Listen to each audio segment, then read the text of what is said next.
Hello बच्चों।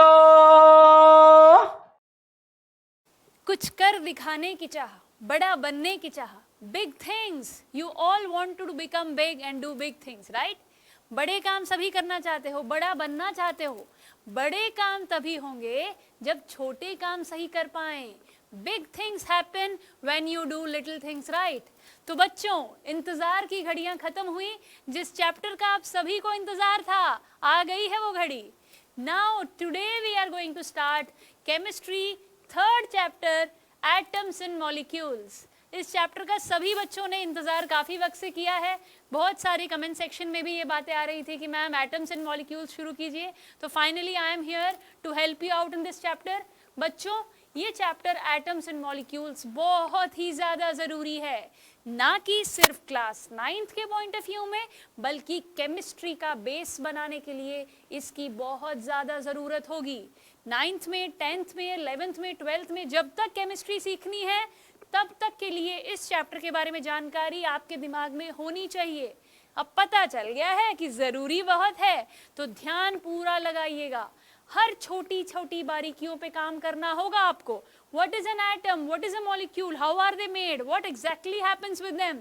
सभी सवालों के जवाब ढूंढेंगे।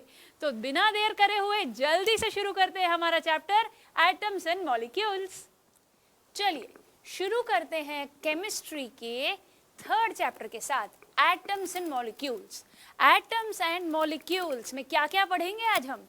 Late me quickly tell you what are the topics which are going to be covered. बच्चों, आज हम बहुत ज़रूरी बातें जानने वाले हैं। आज हम ऐसे सवालों के जवाब देंगे जो सभी के दिमाग में होते हैं। कुछ बच्चों को इन सवालों के जवाब पता है और कुछ को नहीं। So everybody you should know the answers of these questions. इन सवालों के जवाब आपको जानना बहुत ज़्यादा ज़रूरी है, ना ही क्लास 9th के लिए बल्कि केमिस्ट्री से दोस्ती करने के लिए। This is very important. You need to know the answers of these questions. तो चलिए मैं आपको जल्दी से बता देती हूँ कि वो कौन से सवाल हैं जिनके जवाब हमें ढूंढने हैं। पहला सवाल, What is an atom? Atom होता क्या है? क्या एटम को हम देख सकते हैं? Can we see an atom? और एटम कितना छोटा है? ओके, कितना छोटा है, कितना बड़ा है, एटम की साइज क्या है भाई? इस सवाल का जवाब भी हम ढूंढेंगे। और बच्चों, हम ये जानेंगे how do atoms occur, atoms हमें मिलेंगे कहाँ, कैसे मिलेंगे, किस फॉर्म में मिलेंगे, इस सवाल का जवाब भी हम ढूंढेंगे। और हम एक बहुत इंटरेस्टिंग चीज़ जानेंगे, केमिस्ट्री के हार्ट हम कह सकते हैं बच्चों। केमिस्ट्री में अगर कोई भी काम आपको करना है तो आपको एलिमेंट्स के एटम्स को यूज़ करते हुए अलग अलग रिएक्शंस लिखने होंगे। तो रिएक्शंस लिखने के लिए, किसी को कोई बात समझाने के लिए उनके सिंबल्स पता होने ज़रूरी है। तो एक एटम का सिंबल क्या है? अलग अलग एलिमेंट्स के अलग अलग सिंबल्स होते हैं उनके एटम्स के। तो वो सिंबल्स आए कहाँ से, किसने बताए, कैसे बने, इन सवालों के जवाब आज हम ढूंढने वाले हैं बच्चों। तो क्या तैयार हैं आप? चलिए इस जर्नी की शुरुआत करते हैं। बच्चों, मैं पहले ही बता देना चाहूँगी, हर सवाल का जवाब ना ही ज़रूरी है बल्कि हम इन्हें यूज़ भी करेंगे आगे आने वाले सालों में। तो इन सभी सवालों के जवाब को क्रिस्टल क्लियर आपको जान लेने होंगे। Conceptually you need to understand them. तो चलिए फिर शुरू करते हैं, सारे सवालों के जवाब ढूंढते हैं। और ढूंढने के लिए सबसे पहले बेसिक इंपॉर्टेंट थिंग, पिछले दोनों चैप्टर्स में मैटर के बारे में जान लिया था, हाँ या ना? सो मैटर के बारे में जब जानकारी मिल गई है तो once again I would like to tell you, chemistry में जब हम बात कर रहे हैं ना, तो हम आज ये जो चैप्टर है हमारा एटम्स एंड मॉलिक्यूल्स, ये भी डायरेक्टली या इनडायरेक्टली मैटर से जुड़ा हुआ है। तो सबसे पहले जल्दी से मैटर क्या होता है रिवाइज कर लेते हैं। व्हाट इज मैटर, जल्दी बताइए जरा। हमारे आसपास की इतनी सारी चीजों में है matter. Anything which occupy space and has mass is called as matter, right? तो जब हमें ये पता चल गया है कि मैटर क्या होता है, तो अगला सवाल है मैटर बना किससे? What is matter made up of? हमने पढ़ लिया था कि matter is made up of small tiny particles, याद है कि नहीं? मैंने आपको बताया था कैसे हर चीज में मैटर है, right? So everything in our surroundings which occupies space and has mass is called as matter. घरों में, किताबों में, ships में, पेन में, पेंसिल में, हर जगह मैटर है भाई। इन सभी को मैटर कहेंगे हम, right? तो जब हमें पता चला, हमने मैटर को क्लासिफाई किया था, याद है आपको? We classified matter। और मैटर को हमने क्लासिफाई किया था into pure substance and impure substance यानी कि मिक्सचर। मिक्सचर के बारे में सारी जानकारी चैप्टर 2 में हमने ले ली है। तो अब बारी है प्योर सब्सटेंस के क्लासिफिकेशन की। प्योर सब्सटेंस के क्लासिफिकेशन में हमने जाना था कि it is classified into elements and compounds. याद है ये बात आप सभी को? अगर याद है तो ये भी याद होगा कि एलिमेंट्स बने किससे हैं? याद है, elements have further been classified into atoms, molecules. याद है कि नहीं? तो बच्चों इन्हीं एटम्स और मॉलिक्यूल्स का जिक्र हमें करना है। हमें ये जानना है कि मॉलिक्यूल क्या है, एटम क्या है, आयन क्या है, तो इन सभी को जानना है हमें। तो हमारा इस चैप्टर का मेन लक्ष्य यही है, एटम, मॉलिक्यूल, आयन्स, एटम की थियरी, किसने बताया, क्या बताया, इन बेसिक सवालों के जवाब हमें ढूंढने होंगे। और इस चैप्टर में बच्चों प्रॉब्लम्स भी है, मजा आएगा करने में। तो चलिए फिर, आप समझ गए हो इस चैप्टर का एजेंडा क्या है। ये पहले वाले चैप्टर से रिलेटेड है बच्चों। जो क्लासिफिकेशन हमने सीखी थी अब इन डेप्थ हम जानने वाले हैं। Okay, so matter is made up of tiny particles. ये टाइनी पार्टिकल्स क्या हैं यही हमें जानना है बच्चों। Okay, so now this constituent particles of matter, ये जो छोटे छोटे पार्टिकल्स है जिनसे मैटर बना, सॉलिड, लिक्विड, गैस, याद है? तो यही तो all matter is composed of small indivisible particles called atoms. यही है हमारे एटम्स।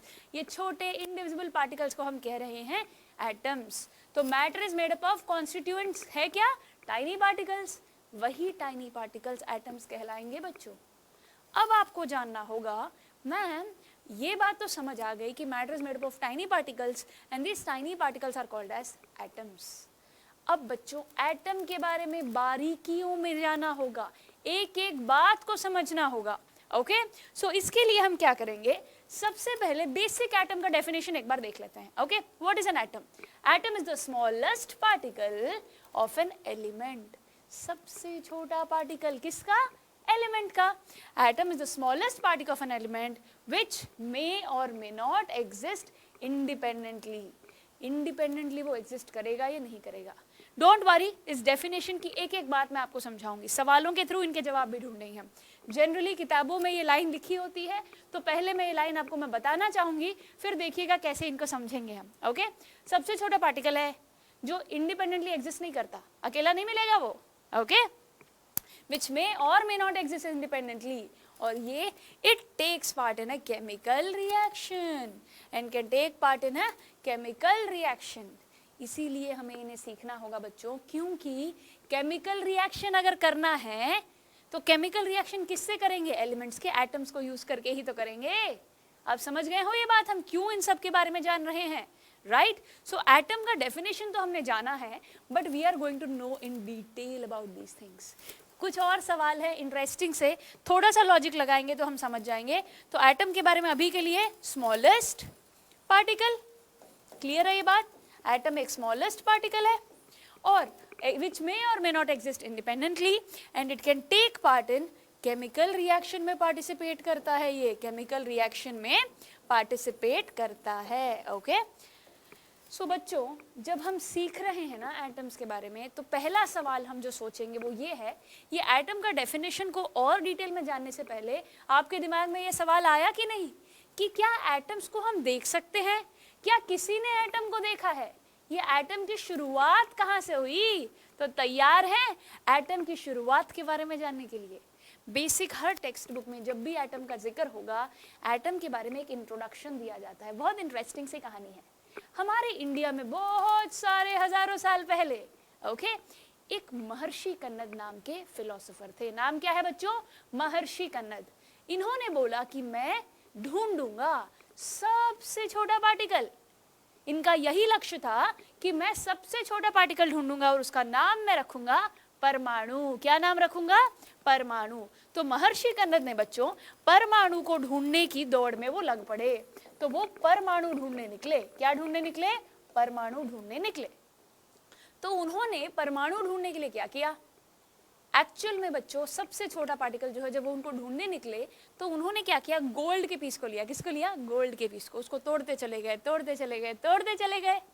और जब उन्होंने लगा उनको कि अब मुझे सबसे छोटा पार्टिकल मिल गया है, अरे नहीं वो तो नहीं, और भी छोटा हो सकता है। So he understood and realized that I can not find the smallest particle. I cannot find the smallest particle, सबसे छोटा हिस्सा जो मुझे मिला वो भी और टूटा जा सकता है, फिजिकली इम्पॉसिबल हो गया उनके लिए। तो उनको परमाणु मिला नहीं, पर उन्होंने परमाणु की खोज शुरू करी, पहले उन्होंने पदार्थ लिया। क्या लिया बच्चों? पदार्थ। He took a substance, he took gold, gold element को चुना उन्होंने, सोने को चुना, और उसको तोड़ने की कोशिश करते रहे, और उन्होंने ये सोचा कि एंड में जो सबसे छोटा पार्टिकल आएगा उसका नाम मैं परमाणु रखूंगा।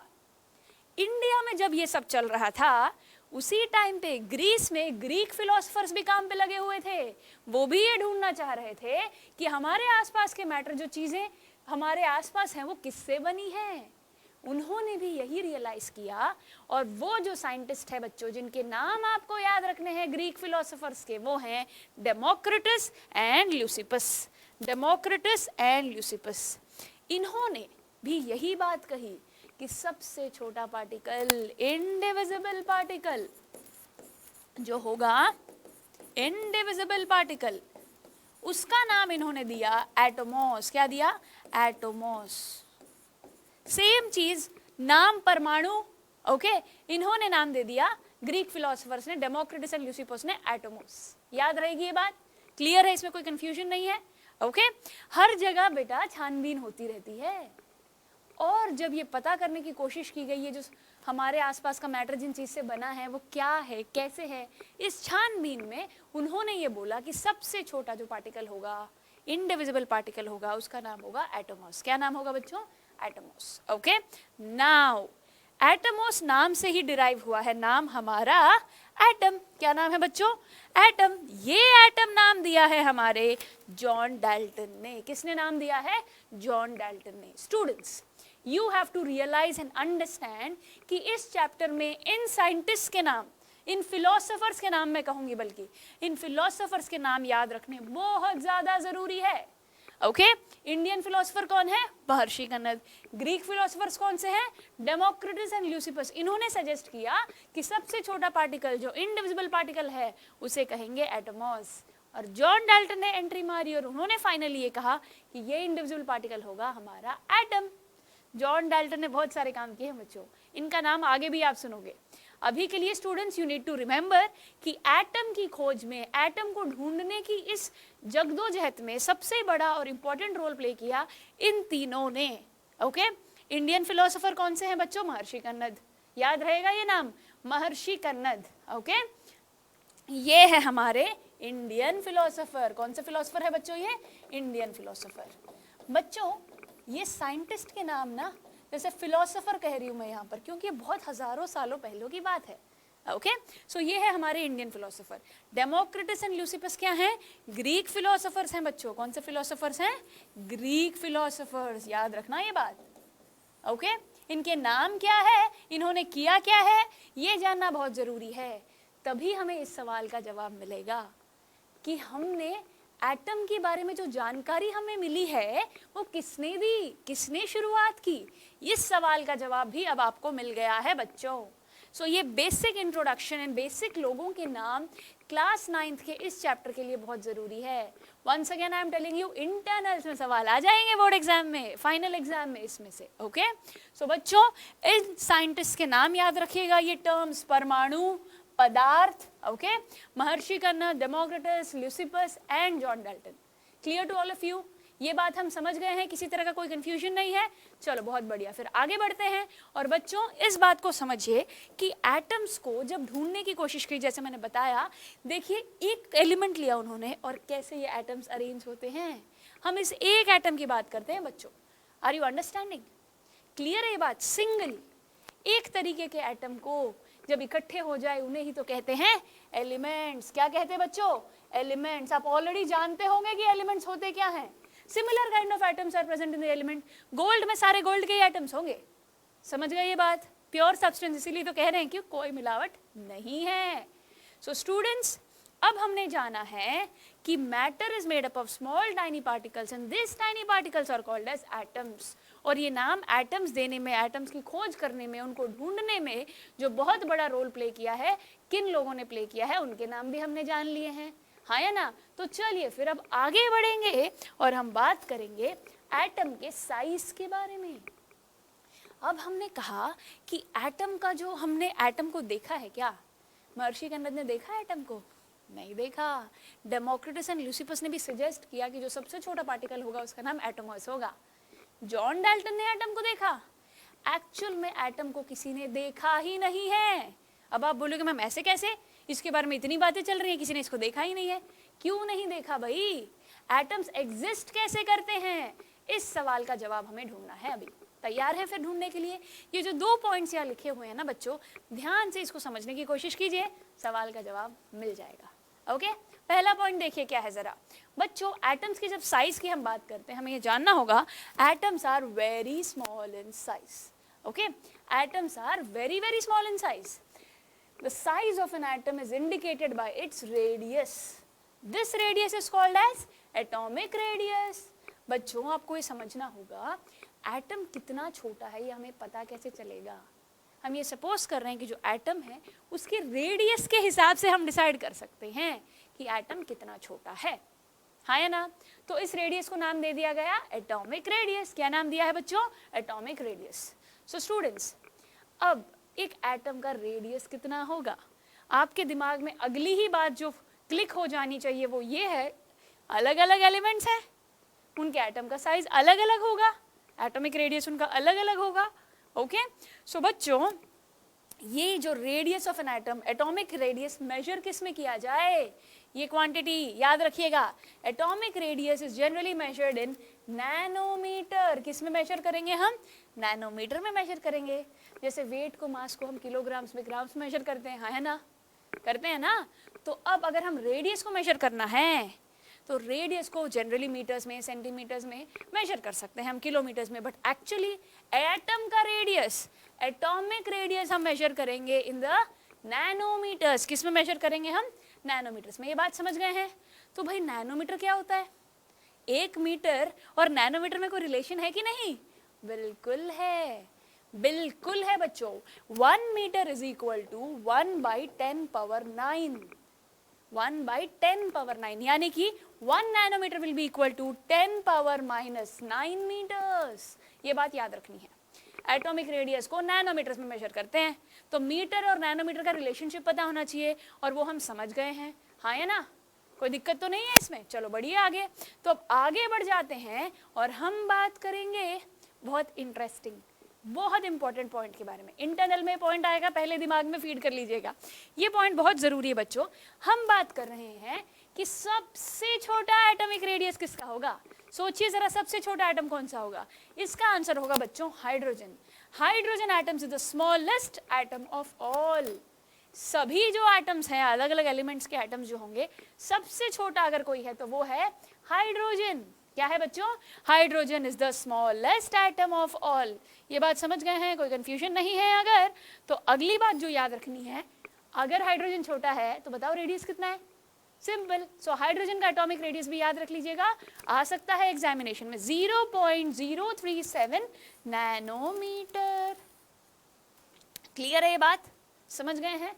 अब बच्चों जो सवाल था ना, can we see a atom, can we see an atom, तो उसका जवाब देखिए, atoms are so small that we can not see them under the most powerful optical microscope.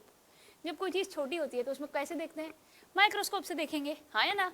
इतना छोटा एटम है, इतना छोटा एटम है कि सबसे पावरफुल जो ऑप्टिकल माइक्रोस्कोप देखने की कोशिश की गई उसमें से भी हमारा एटम नहीं दिखा, इतना छोटा है वो। समझ गए ये बात आप? बेटा हम इमेजिन भी नहीं कर सकते कि एटम कितना ज्यादा छोटा है। ऑलरेडी अगर आपको याद हो तो फर्स्ट 2 चैप्टर्स में the size of the tiny particles के बारे में हमने बात की थी ना, बहुत छोटे होते हैं वो, बहुत ही ज्यादा अनइमेजिनेबली स्मॉल। इसीलिए 10⁻⁹ देखिए ना, 0.00000 कितने सारे। समझ गए कितना छोटा होगा? इमेजिन कर लिया होगा अभी आपने, राइट? सो एटम इतना छोटा है कि पावरफुल ऑप्टिकल माइक्रोस्कोप से भी हम नहीं देख सकते, we can not see them. So बच्चों अब हमने इस सवाल का जवाब भी देखा कि एटम का साइज कितना है, और क्या एटम को हम हमारे नेकेड आई से देख सकते हैं? बिल्कुल नहीं देख सकते। महर्षि कन्नद भी नहीं देख पाए, डेमोक्रिटस भी नहीं देख पाए, ल्यूसिपस भी नहीं देख पाए, जॉन डाल्टन भी नहीं देख पाए, हम भी नहीं देख पाए, इतना टाइम हो गया है, नहीं देख पाए। Through a powerful microscope, optical जो माइक्रोस्कोप है उससे हम नहीं देख पाए। याद रहेगी ये बात? समझ चुके हैं हम?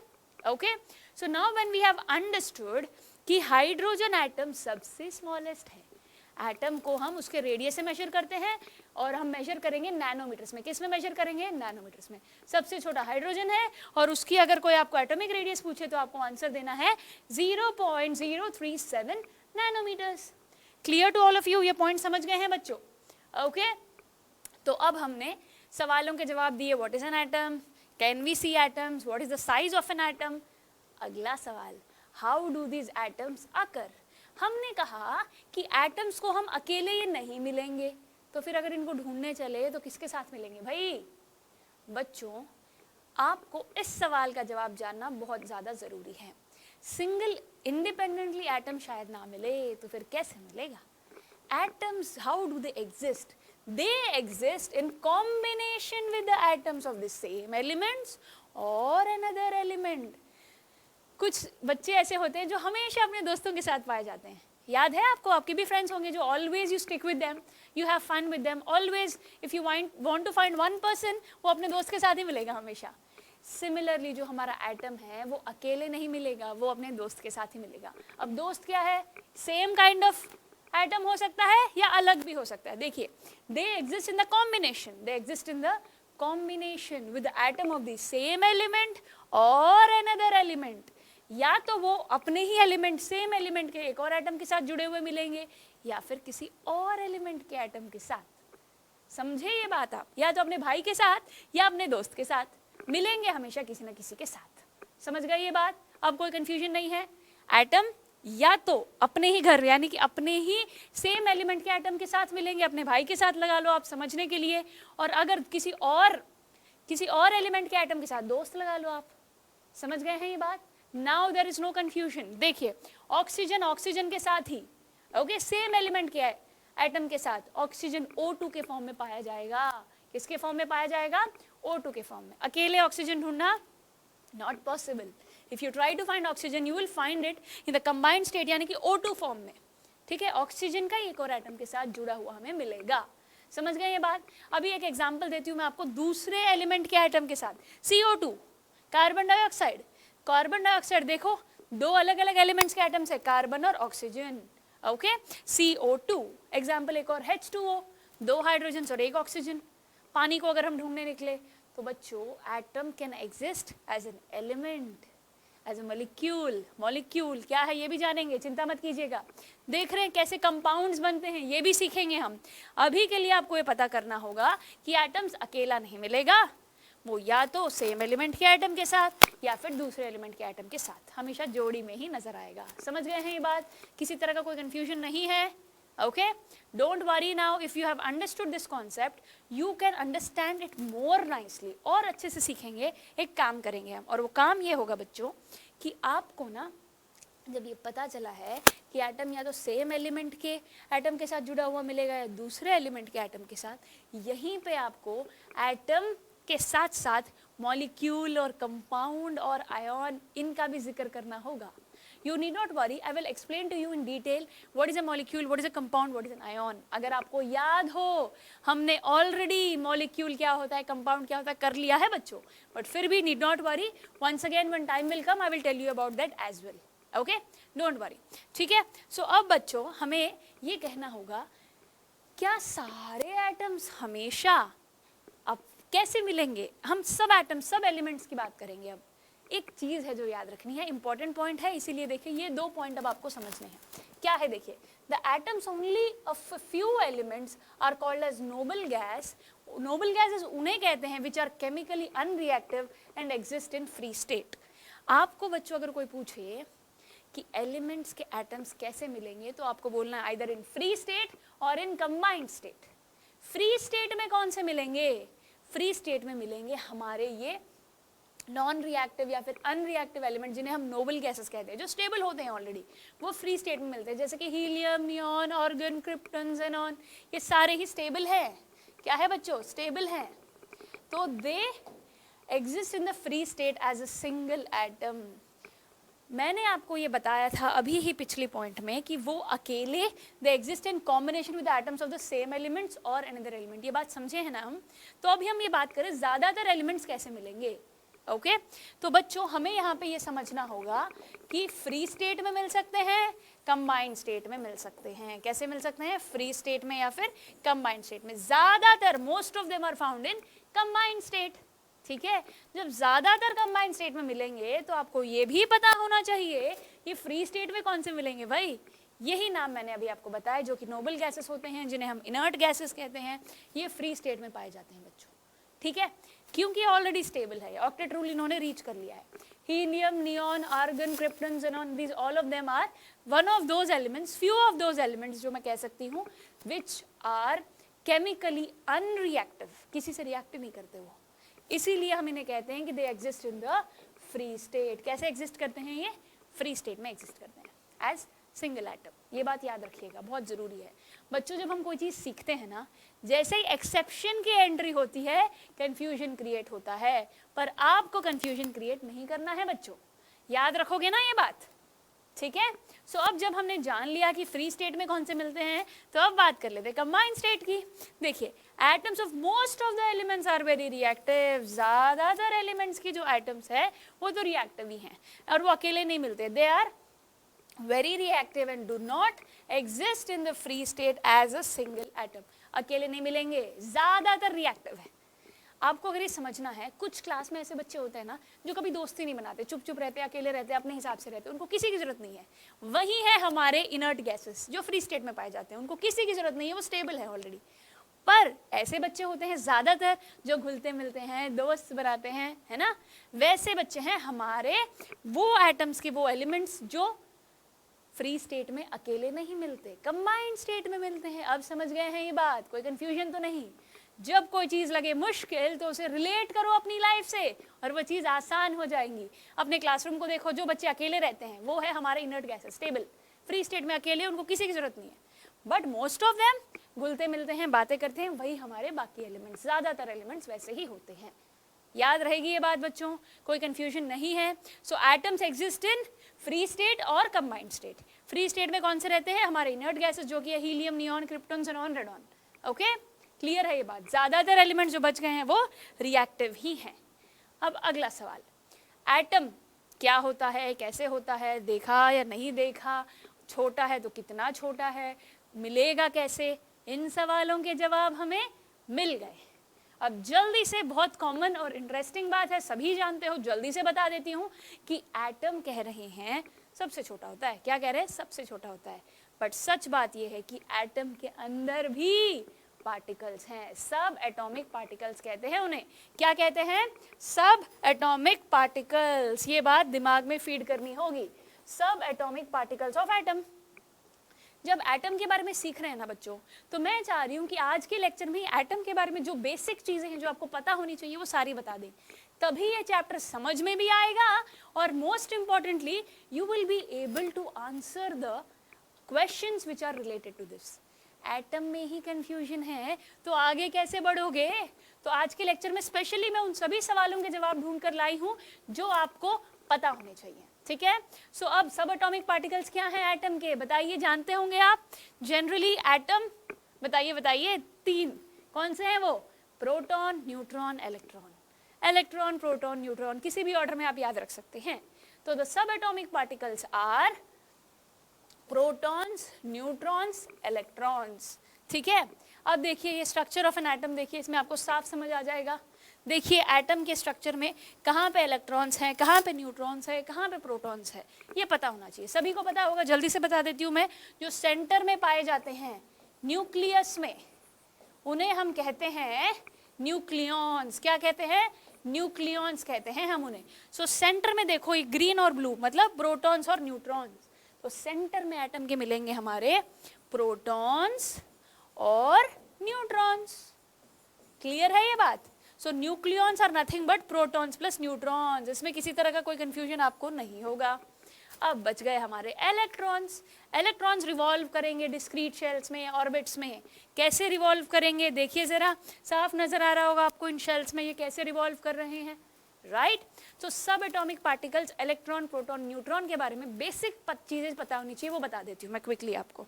ठीक है, सबसे पहली बात होगी सेंटर में जो प्रेजेंट होते हैं प्रोटॉन्स की। जब हम बात करते हैं वो प्रोटॉन्स होंगे पॉजिटिवली चार्ज्ड, प्रोटॉन्स होंगे पॉजिटिवली चार्ज्ड, न्यूट्रॉन्स में नो चार्ज, न्यूट्रॉन्स में नो चार्ज। ये बात पता होनी चाहिए बच्चों आपको। प्रोटॉन्स पॉजिटिव चार्ज, क्लियर है, न्यूट्रॉन्स नो चार्ज, याद रहेगी बात। तो बच गया इलेक्ट्रॉन्स। तो इसमें बताइए क्या चार्ज होगा, हम सभी जानते हैं उसमें होगा नेगेटिव चार्ज। कौन सा चार्ज होगा बच्चों, देखिए इलेक्ट्रॉन्स आर नेगेटिवली चार्ज्ड। ये बेसिक बात है जो आपको पता होनी चाहिए। एटम का स्ट्रक्चर कैसे बना, किसने बताया, कैसे हुआ, वो भी जानेंगे अगले चैप्टर में। अभी के लिए इतना पता होना जरूरी है। ओके, चलिए फिर अब आगे बढ़ते हैं। सब एटॉमिक पार्टिकल्स को हमने जान लिया, एटम के जान लिया कि नहीं। अब आपके मन में एक और सवाल होगा, मैम हमने जाना एटम के बारे में, होता क्या है, कैसे मिलता है, सब जान लिया, पर एटम को रिप्रेजेंट कैसे करें। How to represent an atom, representation of an atom की अब हम बात करेंगे। एक एटम को हम रिप्रेजेंट कैसे करें। आपकी एक आइडेंटिटी है, उस आइडेंटिटी को आपके नाम से रिप्रेजेंट किया जाता है, हाँ या ना। आपकी पहचान है ना, आपका नाम से आपको लोग जानते हैं। उसी प्रकार से हर एलिमेंट का एक सिंबल होता है। क्या होता है, सिंबल होता है। अगर एलिमेंट का सिंबल होता है तो हम अगर एटम की बात करें तो उसको कैसे रिप्रेजेंट करना है, ये जानकारी होनी जरूरी है। सिंबल कैसे आए, क्या सिंबल्स है, वो भी मैं बताऊंगी आपको। अभी के लिए हम बात कर रहे हैं एटम की रिप्रेजेंटेशन की। Okay, representation of atom. Atom को रिप्रेजेंट अगर करना होगा ना, तो पता है क्या करना है, देखिए The three main subatomic particles that form an atom are protons, neutrons and electrons। ये बात अब हम जान गए हैं। तो जब हम एटम को रिप्रेजेंट करेंगे ना, तो देखिए जरा, बहुत इंटरेस्टिंग सा लग रहा होगा आपको। इसको नोट कीजिएगा, क्या लिखा है, X, A और Z। अल्फाबेट्स में से 3 लेटर्स चुन रखे हैं, कौन से, A, X और Z। आपको बस ये पता करना है A क्या है, X क्या है और Z क्या है, ठीक है।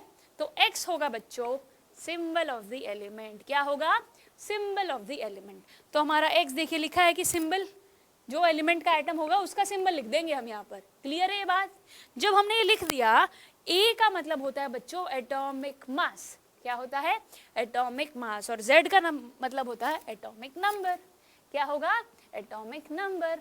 अब आप बोलोगे मैम ये एटॉमिक मास क्या है, एटॉमिक नंबर क्या है। नाम में ही आधी बातें समझ आ रही होंगी आपको। एटम का मास होगा एटॉमिक मास, एटम का मास होगा एटॉमिक मास।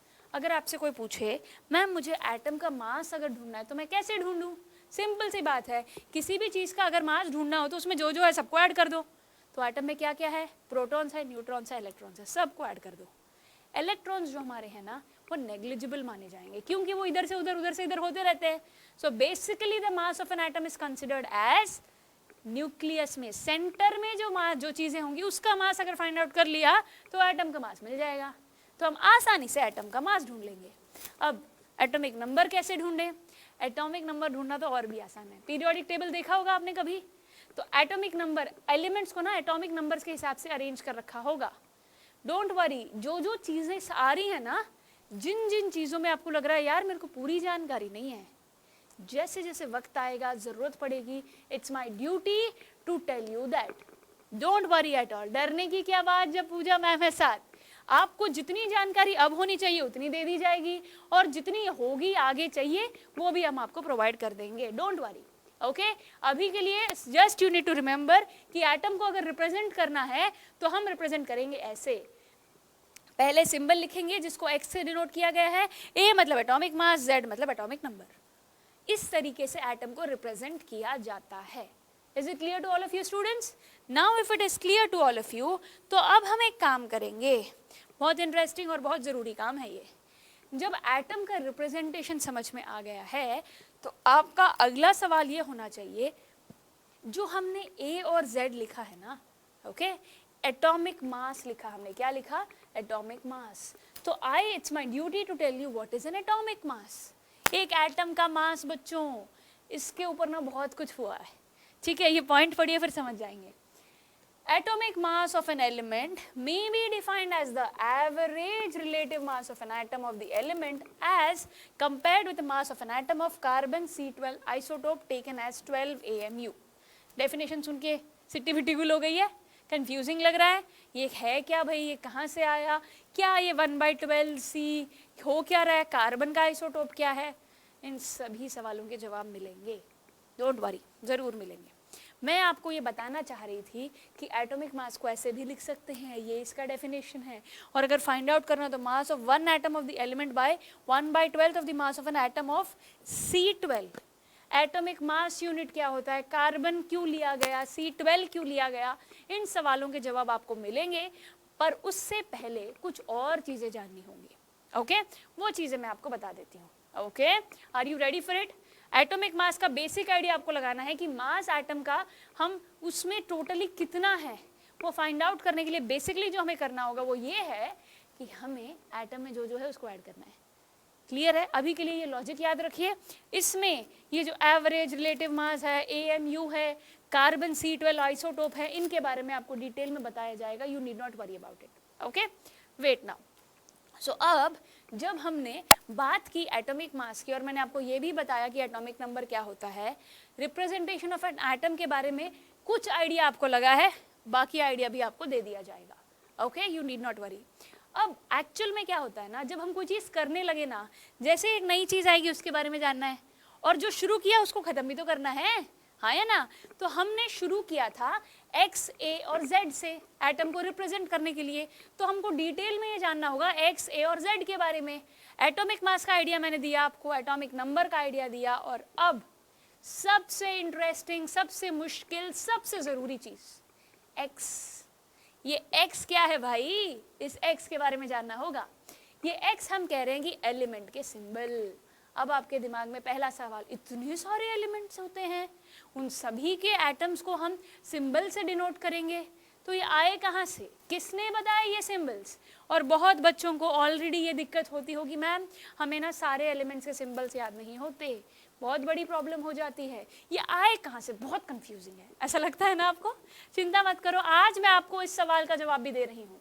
आज की क्लास में मैं ये बता रही हूँ कि जो X है ना, इस X की माया को समझते हैं, एलिमेंट्स को समझते हैं, एलिमेंट्स के सिंबल्स कैसे आए ये जान लेते हैं बच्चों।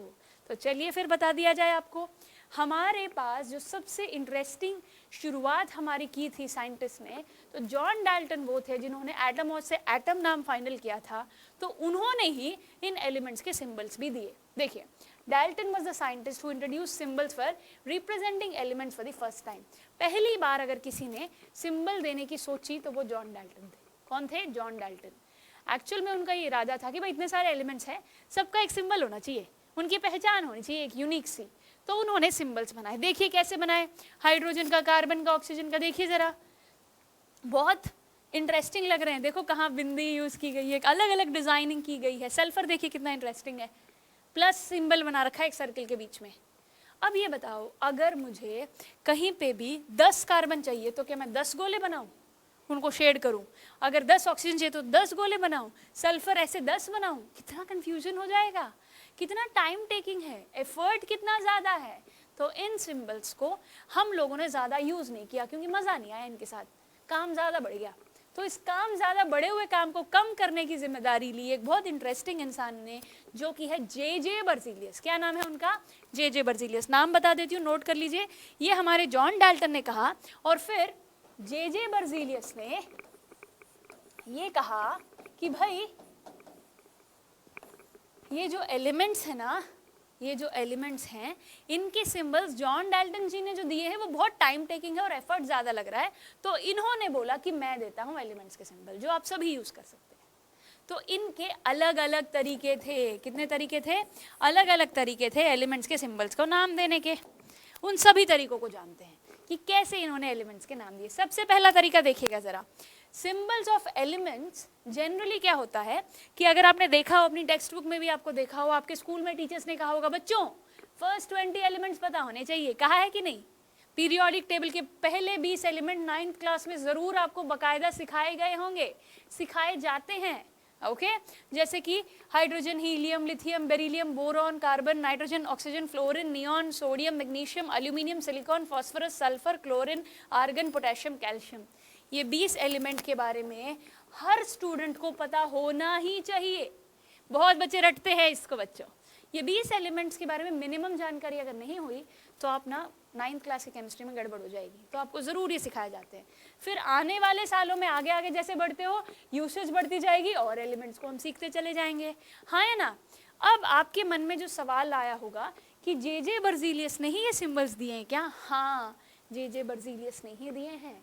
एग्जामिनेशन पॉइंट ऑफ व्यू में, क्लास 9th के पॉइंट ऑफ व्यू में, अगर आपको लग रहा है मैम बहुत सारे एलिमेंट्स हैं, सिंबल्स कैसे याद रखें, मिनिमम जितने याद रखने वो तो ये हैं ही 20। ओके, बहुत सिंपल है। 4 रोज में 5-5 के आप अगर सीख लोगे, 4 × 5 20, 4 रोज हैं और 5 एलिमेंट्स इन ईच रो, ठीक है। आपको 20 एलिमेंट्स के नाम याद रखने होंगे। आपको टेक्निक यूज कर सकते हैं, कोई निमोनिक यूज कर सकते हैं, काम आएंगे आपके, ठीक है। अब बहुत बच्चों ने ना ये 20 एलिमेंट्स रट लिए हैं, हाँ या ना। बहुत लोगों को छोटी छोटी उम्र में सिखा दिया जाता है, बेटा केमिस्ट्री का पीरियोडिक टेबल पता होना चाहिए, एलिमेंट्स के सिंबल पता होने चाहिए। चिंता मत करो, ये जो मन में सवाल आता है, दिमाग में जो खुजली होती है कि भाई ये आए कैसे, किसने बनाए, क्यों याद करे, उस सवाल का जवाब अब मैं दूंगी। देखिए, पहली चीज, जब जे बर्जीलियस ने शुरुआत की सिंबल्स बनाने की, तो पहला तरीका उन्होंने चुना, the symbol of the following elements are the first letter of the name of that element. जो एलिमेंट का नाम है ना, उसका फर्स्ट लेटर ले लिया। ओके, फर्स्ट लेटर, जो फर्स्ट लेटर लिया तो वो लेटर का ध्यान रखा कि वो कैपिटल लेटर होना चाहिए। कौन सा लेटर होना चाहिए? कैपिटल लेटर होना चाहिए। आपने देखा होगा बहुत सारे एलिमेंट्स की single letter capital letter symbol होता है उनका, जैसे कि हाइड्रोजन। हाँ जी बच्चों, हाइड्रोजन का सिंबल क्या है, सभी जानते हैं? बिल्कुल, एब्सोल्युटली सब जानते हैं ये बात। सिमिलरली सिर्फ हाइड्रोजन ही नहीं, और भी ऐसे एलिमेंट्स हैं जिनका सिंबल सिंगल लेटर है, यानी कि कैपिटल लेटर। देखिए, boron, carbon, fluorine, iodine, nitrogen, oxygen, इन सभी एलिमेंट्स के सिंबल सिंगल लेटर है। तो पहला तरीका उन्होंने चुना कि जो फर्स्ट लेटर है ना, जो फर्स्ट लेटर है उसको चुन लिया गया, कैपिटल लेटर। क्लियर है? इसमें तो कोई कंफ्यूजन ही नहीं है, सबसे आसान है ये याद करना, हाँ या ना। सो जब ऐसा करा तो कंफ्यूजन क्रिएट हो गई, क्योंकि हाइड्रोजन का सिंबल H कर दिया, तो हाइड्रोजन H से कोई और एलिमेंट शुरू हो गया तो फिर क्या करें? अब इस प्रॉब्लम का सॉल्यूशन आगे ढूंढा गया। देखिए, अगला काम क्या किया इन्होंने? अगला काम इन्होंने किया कि some symbols are derived from the first 2 letters of the names of the element. पहले सिंगल लेटर चुना, ठीक है, फिर अगर सेम ही लेटर से शुरू हो गई तो दिक्कत हो जाएगी, इसलिए फिर 2 लेटर ले लिए, पहले 2 लेटर। ओके, पहले 2 लेटर, जैसे कि अगर हम जाने, लिथियम एक एलिमेंट है जिसका सिंबल है Li। क्या है? Li। बेरिलियम का सिंबल है Be। एल्यूमिनियम का सिंबल है Al। एल्यूमिनियम के बारे में सभी जानते हैं, कितना ज्यादा यूज करते हैं हम इसे, हाँ या ना। Silicon Si, neon Ne, argon Ar, calcium Ca, barium Ba। ये सारे एलिमेंट्स बच्चों ऐसे एलिमेंट्स हैं जिनका सिंबल है ना, फर्स्ट लेटर कैपिटल लेटर और अगला लेटर स्मॉल ले लिया गया। याद रहेगी ये बात। सो अगला तरीका था बाय टेकिंग फर्स्ट 2 लेटर्स। पहला तरीका था by taking first letter as it is from the name of the element, capital letter ले लिया। बट जैसे 2 लेटर की बारी आई तो वो जो 2 लेटर्स थे, पहला कैपिटल लेटर में लिखा गया और दूसरा small, upper case lower case. Computer में देखा होगा ना आपने, वही हो रहा है बच्चों यहाँ पर। क्लियर? सो नाउ ऐसे कुछ एलिमेंट्स मैं आपको दिखा रही हूँ जो कि हमारे फर्स्ट 2 लेटर से लिए गए। क्लियर है ये बात? अब कोई कंफ्यूजन नहीं है। अब एक और चीज हुई इंटरेस्टिंग सी, जरूरी नहीं है कि हर एलिमेंट का सिंबल शुरुआत के ही 2 लेटर से हो। Some symbols are derived from the first and third letter of the names. First and third letter of the name. Second letter सबका नहीं चुना, कुछ का थर्ड चुन लिया। एग्जाम्पल देखिए, मैग्नीशियम, मैग्नीशियम की सिंबल बताइएगा जरा। मैग्नीशियम एक्चुअल में देखा जाए तो Ma होना चाहिए, पर Ma नहीं, Mg लिया गया। याद रहेगी ये बात। मैंगनीज, मैंगनीज, सो मैंगनीज का सिंबल लिया गया Mn। समझे ये बात आप? कोई कंफ्यूजन तो नहीं? देखिए, मैग्नीशियम भी Ma से शुरू हो रहा है, मैंगनीज भी Ma से शुरू हो रहा है, तो इसीलिए प्रॉब्लम ना हो, इसीलिए थर्ड लेटर ले लिया गया। मैग्नीशियम का Mg, मैंगनीज का Mn। क्लियर है ये बात? अगला देखिए, जिंक, जिंक में भी Z और N। I hope there is no confusion at all now. एक और एग्जाम्पल, क्रोमियम।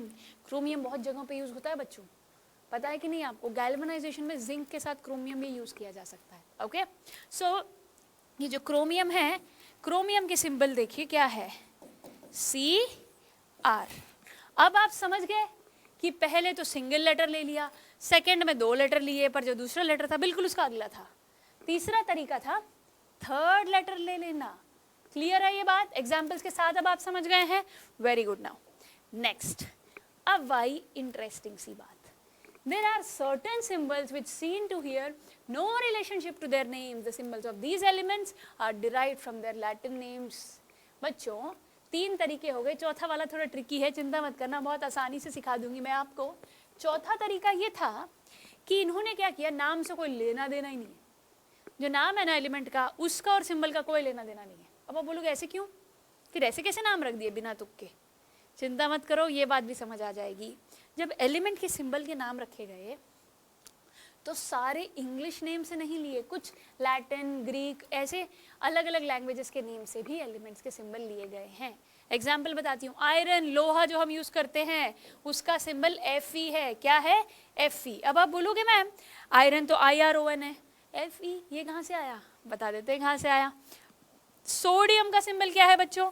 सोडियम का सिंबल है Na, है कि नहीं? और अगर हम पोटेशियम की बात करें, पोटेशियम का सिंबल है हमारा बहुत इंटरेस्टिंग सा, बहुत आसान सा, जो कि है के. बहुत बच्चे इसमें गड़बड़ करते हैं. बहुत बच्चों को अभी तक पोटेशियम की स्पेलिंग भी नहीं आती होगी. बहुत बच्चे गलतियां करते हैं स्पेलिंग में. सो देख लीजिएगा गौर से, और सिंबल है के. अब आपने ये देखा कि मैम देखो नाम कुछ और है, सिंबल कुछ और है. ऐसा क्यों? कहाँ से आए फिर ये सिंबल? अभी बता दिया जाता है आपको कहाँ से आए. इनके लैटिन नेम से. कहाँ से? लैटिन नेम से. देखिए एग्जांपल्स बता दी. सोडियम का लैटिन नेम है नेट्रियम. क्या है बच्चों? नेट्रियम. इसीलिए फिर नेट्रियम में से क्या किया गया? नेट्रियम में से शुरू के 2 अक्षर चुन लिए, Na. आप समझ में आए सोडियम का सिंबल Na क्यों है? ओके, इस सवाल का जवाब मिल गया ना. अगला सवाल देखो, पोटेशियम का सिंबल के. मैंने बताया अभी अभी आपको, के आया कहाँ से आया? कैलियम से आया. कहाँ से आया बच्चों? कैलियम से. लैटिन नेम है कैलियम, सो के ले लिया गया. इसमें से क्या लिया हमने? के ले लिया. सिमिलरली अगर हम आयरन की बात करें, आयरन का लैटिन नेम है फेरम. क्या है बच्चों? फेरम. फेरम में से Fe निकाल लिया गया. क्या निकाला गया? Fe. इस बात का ध्यान रखिएगा, आपको ये देखना होगा कि एलिमेंट का फर्स्ट लेटर सेकेंड लेटर हो सकता है, फर्स्ट लेटर थर्ड लेटर भी हो सकता है. ओके. और एग्जांपल देखिए, कॉपर. कॉपर क्यूप्रस में पाया गया था बच्चों. कहाँ पाया गया था? क्यूप्रस में. और अगर इसका नाम देखें तो क्यूप्रम भी कह सकते हैं. क्या नाम है इसका? क्यूप्रम नाम रखा गया था क्योंकि वो क्यूप्रस में पाया गया था. तो फिर इसका सिंबल बन गया Cu. क्या बन गया? Cu. और बहुत बच्चों को सिल्वर और गोल्ड में बहुत कंफ्यूजन होता है, उल्टा पुल्टा लिख देते हैं. अब बताती हूँ कैसे याद रखना है बच्चों.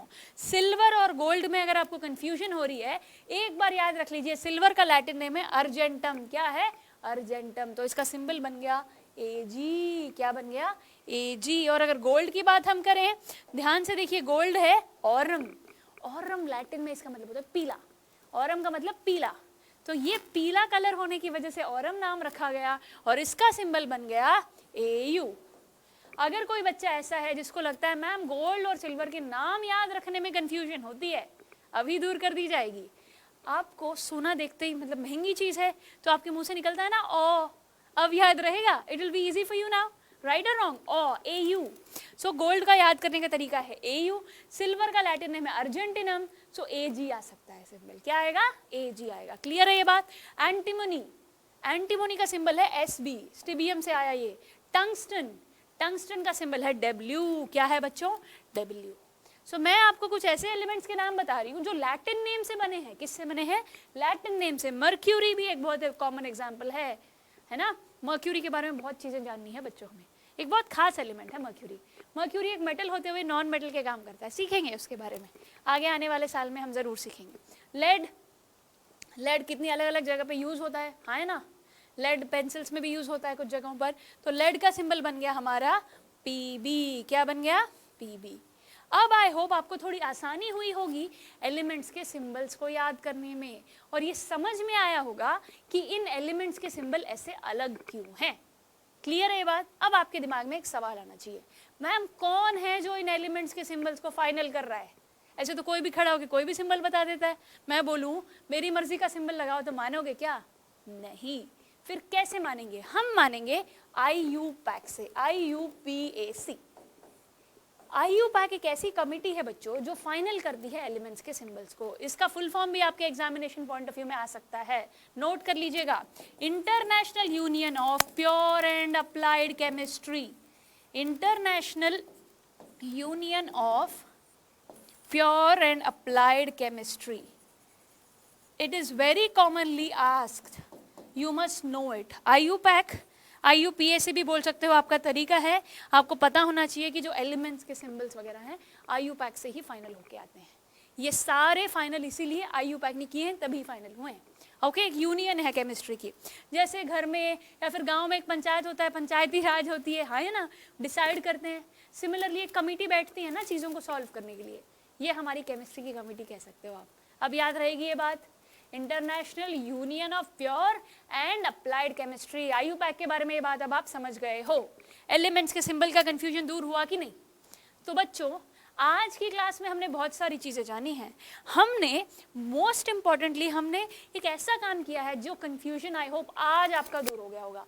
हमने पहले तो एटम के बारे में जितनी जानकारी हम ले सकते थे हमने ली, उसके साइज के बारे में ली, उसको can we see with our naked eyes, इस सवाल का जवाब हमने ढूंढा तो साइज के रिलेटेड ही हो गया, हाँ है ना. इतना छोटा है कि हम उसे तो देख भी नहीं सकते भाई, ये बात हमने जानी. फिर हमने बोला कि atoms exist in free state और कंबाइंड स्टेट, या तो फ्री स्टेट में एग्जिस्ट करेंगे या फिर कंबाइंड स्टेट में एग्जिस्ट करेंगे. और हमने ये जाना कि फ्री स्टेट में कौन एग्जिस्ट करते हैं, इनर्ट गैसेस एग्जिस्ट करते हैं. कौन एग्जिस्ट करेंगे, इनर्ट गैसेस, या कि नोबल गैसेस भी हम कह सकते हैं, हाँ है ना. और बाकी जो ज़्यादातर एलिमेंट्स है वो रिएक्टिव होते हैं. अब आप बोलोगे मैम एटम्स, एलिमेंट्स वर्ड सुन की कंफ्यूजन हमें नहीं होना चाहिए बच्चों. ऑलरेडी क्लास 8 में आपने इनके बारे में जानकारी ले ली होगी. क्लास 8 में मेटल्स और नॉन मेटल्स पढ़ा था कि नहीं? Elements are classified into metals, non metals and metalloids. याद है ये बात? अगर याद नहीं है तो बेसिक आइडिया होना चाहिए, फिर चिंता मत कीजिएगा, 10th में फिर मिलेगा ये chapter metals and non metals. Okay, अभी के लिए आपको ये पता होना चाहिए कि एलिमेंट्स की क्लासिफिकेशन क्या है. एलिमेंट होता क्या है, single type of atom, single kind of atoms are combined together to form an element.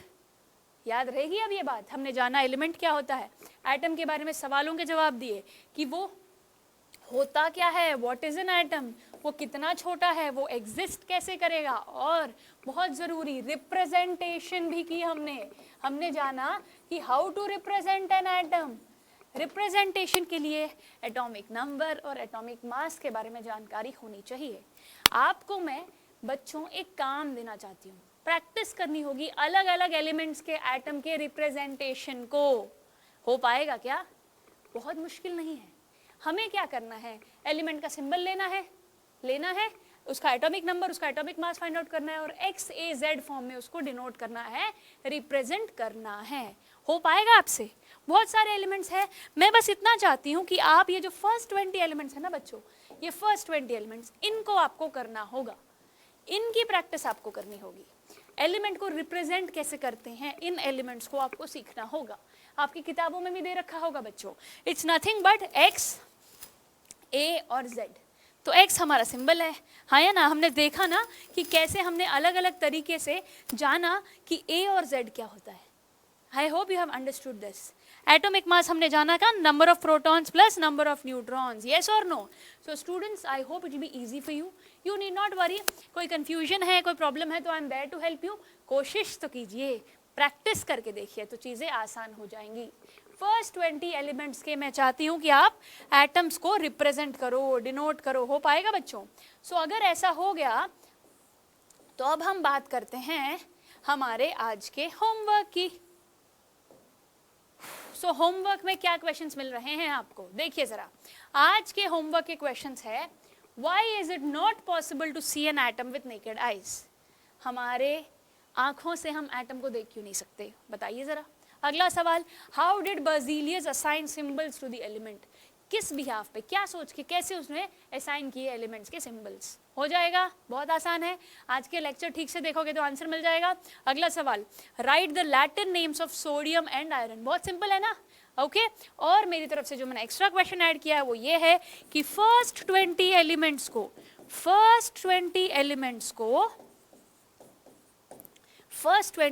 के एटम्स को रिप्रेजेंट करना है. Representation of first 20 elements. हो सकता है बच्चों ये सवाल भी आसानी से आप कर पाओगे, प्रैक्टिस करोगे तो चीज़ें आसान हो जाएंगी।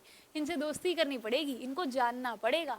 प्रोटॉन्स, न्यूट्रॉन्स, इलेक्ट्रॉन्स का ही तो खेल है सारा, हाँ है ना। तो एटम छोटा होता है, फिर हमने बोला कि एटम में सब एटॉमिक पार्टिकल्स भी होते हैं, हाँ है ना। तो बच्चों आज का होमवर्क आराम से स्मूथली कर पाओगे आप। आई होप सारे सवालों के जवाब आपको मिल गए होंगे। तो अब मैं आपको ये बताना चाहूँगी कि आपकी टेक्स्ट बुक्स में और अगर कोई भी किताब आप खोलो तो इस चैप्टर की शुरुआत जनरली होती है लॉ ऑफ केमिकल कॉम्बिनेशन से, हाँ है ना। Dalton's atomic theory, one of the most important concept of this chapter. And we also have molecules क्या होते हैं, कंपाउंड्स क्या होते हैं, कैसे बनते हैं, आयॉन्स क्या होते हैं, है ना। इन सारी चीज़ों के बारे में अभी हमें जानना है। तो मैं चाहती हूँ कि आप, क्योंकि एग्जामिनेशंस नज़दीक हैं, एक बार आप ज़रूर इनको देखिएगा, समझिएगा। प्रॉब्लम ये है कि सभी बच्चे इसको रटने में या समझने में लग जाते हैं, यही दिक्कत होती है। If you are not trying to understand, सवालों के जवाब नहीं मिलेंगे तो कभी भी सॉल्व नहीं कर पाओगे चीज़ों को। सॉल्व करने के लिए कॉन्सेप्ट क्लियर होना चाहिए। एटम क्या होता है पता नहीं, एटम का साइज कितना छोटा है पता नहीं, अलग अलग एलिमेंट्स के एटम्स को कैसे रिप्रेजेंट किया जाए ये नहीं पता, तो आप कैसे इन कॉन्सेप्ट्स को समझोगे। इसीलिए मैंने आपको ये कराने से पहले एटम के बारे में जो बेसिक सवाल आपके दिमाग में होते हैं उन सारों के जवाब पहले ढूंढना जरूरी था। Now we will easily and we will be able to understand all this concepts, you need not worry. इस चैप्टर को समझने के लिए पहले एटम को समझना जरूरी है, ओके। एटम्स समझ जाएंगे तो मॉलिक्यूल्स, कंपाउंड्स, उन पे problems, molecular mass, atomic mass, जो भी ये वर्ड्स हैं, जो टर्म्स हैं जो आपको कंफ्यूज करते हैं, उनको हम समझ सकते हैं। पर पहले बेसिक रूल है, एटम के बारे में हर पॉसिबल क्वेश्चन का जवाब आपके पास होना चाहिए, तभी आप उसको हर वक्त सही जगह पर यूज कर पाओगे, हाँ या ना। सो आई होप आज का होमवर्क आपको समझ आ गया है। अगले क्लास में टॉपिक्स हम डिस्कस करेंगे, यू नीड नॉट वरी।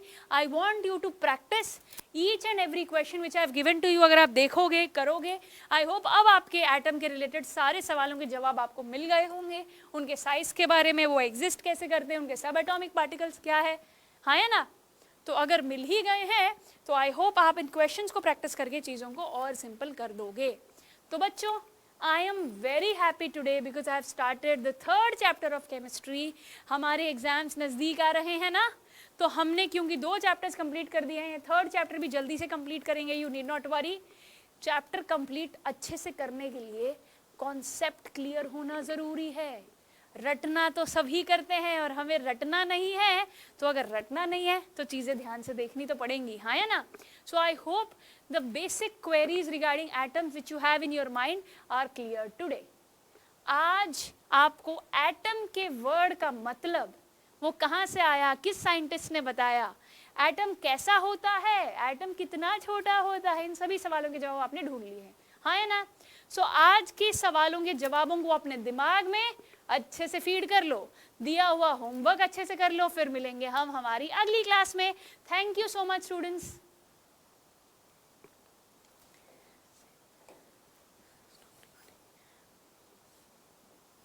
पढ़ाई करते रहें, ऑल द वेरी बेस्ट।